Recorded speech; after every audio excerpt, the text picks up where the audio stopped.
What's going on, guys? It's your girl Kirsten, and today's episode on the Big Booty Boss Academy YouTube is a special episode because it is mine and my beautiful fiance's anniversary. So in today's episode, I'm gonna share mine and Brian's love story with you guys. Once upon a time, not long ago, there was a hoe. All right, let's try that again. 3, 2, 1. Once upon a time, not long ago, there was a girl and a boy, and they met at Center of Gravity. So that was the first time that I met Brian. The first time I met Brian was at Center of Gravity, and I quite honestly thought he was a douchebag. He was dancing with other girls and just being like players? He was good looking, but I was like, man, this guy's a little bit of a D-bag. Anyways, we connected on Instagram afterwards, and I started watching his stories, and I realized that I did something when I met him at Center of Gravity, and I was a little judgmental bee, which I have been working on for the last 3 years because I very much so was the type of person to like instantly be like, eh. Anyways, we connected over Instagram, and I started watching his stories, and I was like, he is so inspiring. So I started kind of like replying to his stories and just like, oh, that's really inspiring. And I was obsessed with watching his stories. I would go on and I would look and I would listen. I'd be like, this guy is like so smart. And he would like reply back to me sometimes, and I would just sit by my phone for hours and hours and wait in the message. No, I'm just kidding. I didn't do that. But he ended up approaching me about his online program. And I was a personal trainer in the gym, and he had a course that helped personal trainers that were in the gym move their business online, which is something I was super interested in. So I joined the program for 2 reasons. 1, he was extremely good looking and inspiring. 2, I genuinely knew that I could build an online movement, which is what I've done over the last 2 years. So we're like texting back and forth, and we're keeping it very like client coach relationship. And there was a couple times where he'd be like, hey, like, we're client and coach. I have a rule. So I was in the process of leaving a incredibly toxic relationship when one day I was drinking some wine and I fell on my face, and my whole entire mouth was bleeding. I actually thought my front tooth did feel a little bit loose.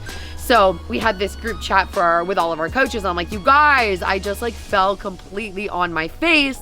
Look at my tooth. And Brian made this joke where he's like, you should come to Bali and get it fixed because it's super cheap. Anyways, I kept going back to this relationship, and it wasn't good for either of us, not pointing the finger in any direction, but it just was a bad situation. And when Brian said that, I was like, what if I did go to Bali? Because right now I just really want to grow this online business, but I'm working at the gym. I'm working at Original Joe's. I'm working 12 to 14-hour days. And yes, I was still grinding once I got off work. So technically working, I just didn't stop. I would fall asleep in all my makeup with my computer. But I was like, what if I did go? And that night, after a few glasses of wine, I called Mama Nikki at 1 a.m. She always picks up because she loves me. And I'm like, Mom, I think I'm gonna go to Bali and build my online business. And then I told her everything that had happened in my my relationship, and my mom was like, okay, and then begged me not to go. Literally begged me. She's like, please don't go with these 2 strange men, Brian and Corey. Brian being strange man 1, Corey being strange man 2. And she begged. She's like, please, don't go. And I was like, I just like knew that I needed to leave. I was like, I don't have a good group of friends here. I'm like working my ass off. I'm mentally and physically exhausted. I keep going back to someone that isn't very good to me, and I'm not being very good to them either.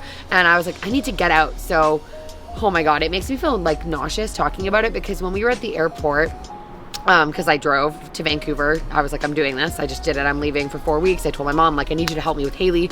I need Haley's dad to help me with Haley. And everybody had their own opinions, but I knew that it was the right move for me. But not only did I know that it was the right move for me, I also knew that in the end it was gonna be the right move for Haley, because it wasn't good for me to be in this like mental and physical state that I was in. So Brian's passport was expired. So we're at the airport and we're all about to go to Indonesia, and Brian can't come. So now it's not me with 2 strange men. It's just me and strange man 1, 2, Corey. And I have like a panic attack. I'm like, am I supposed to be here? Oh my gosh. Corey was literally fantastic. We drank on the plane ride. We had like a few glasses of wine. He ate a shitload of sandwiches, and we got to Bali, and me and Corey became very good friends. We became very good friends on that trip. So on that trip, Brian and I were just friends. There was one night, we won't go into any detail. My brother is the one who's filming this, so he's like, please God. Please don't. Please. There was one, whatever, but we became friends. And when I left Indonesia, Brian and I stayed in touch. We would text, we would call. Brian would, and I remember one time in particular, Brian's a cute mother trucker. He'd be out on dates and I'd like snap him a little picture and he'd be like, I'm on a date, but of course you're cuter. And we were just friends. Like he would talk about like the dates he's on, the girls he was seeing, how he like met a girl. And I would tell him like how I'm still in the process of like just getting out of this relationship and really focusing on my online business. Yeah, we were best friends. I remember this one time he called me and he was like, hungover, and him and Brendan had done something really stupid the night before. I won't go into details because I don't know if they want me to share. And he was on the phone and he's like, Kirst, like this just isn't me. Please forgive me. Please forgive me. And I was just like laughing at him. And we did that for like months. We would just go back and forth, text and call. We had little bets where it was like, if you chew tobacco, you have to send me $5. And if I message my ex, I have to send you $5. So we both kind of stuck to that and we'd be e-transferring each other back and forth, back and forth. And one day Brian calls me and Brian's like, hey, I think I love you. And I was like, I love you too. We would always say that we love each other. He's like, no, like, I think I like really like you. And then I was like, what? I actually for 4 weeks, 8 weeks maybe, felt like an independent woman. I don't need no man. And I was like, I don't know if I'm ready for this. But you guys, Brian literally treated me better than any single human being ever has in my entire life. He would show up with flowers. Once those flowers would die, he would come with new flowers. He would listen to me. He would always tell me how pretty. He just like made me feel like the most special girl in the world. And that was that. One day he like called me from Calgary, and he'd just flown back to Calgary from like a visit. He would come here literally almost every weekend and we just hang out. And he's like, do you want to be my girlfriend? And I said this word for word.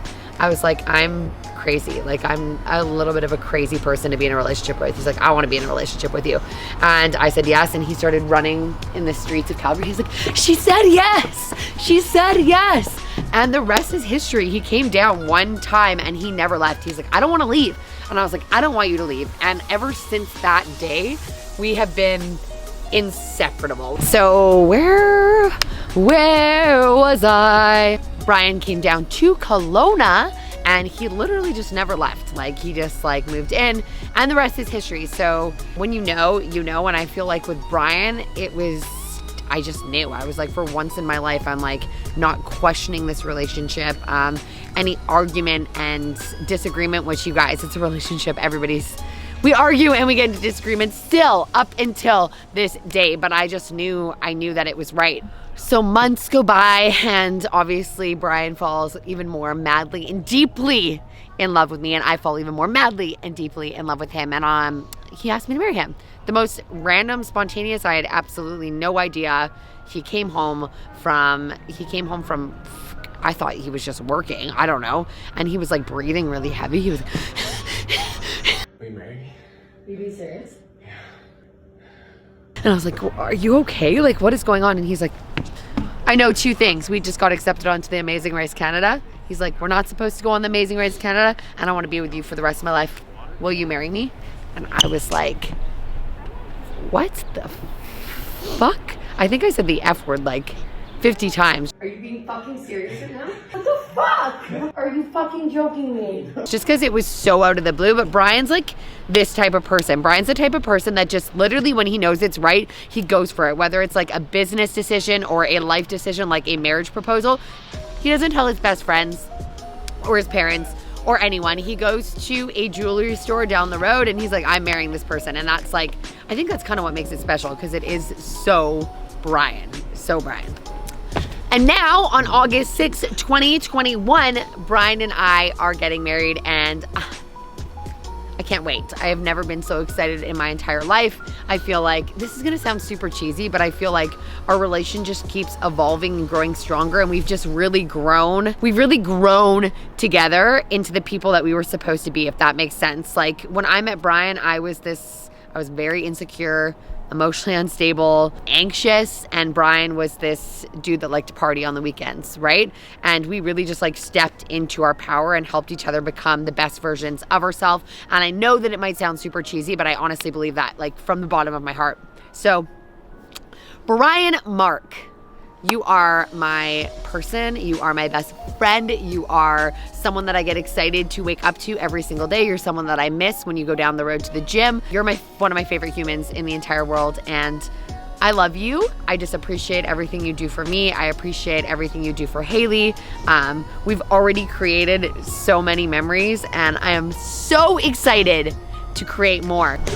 Happy 2-year anniversary, Brian Mark Fitness. Here's to 2 more, and then 2 more after that, and then 2 more after that, and then 2 more after that, until we are 100, because we are healthy and fit, and we will thrive until we are 100 years old. I'm eating my hair.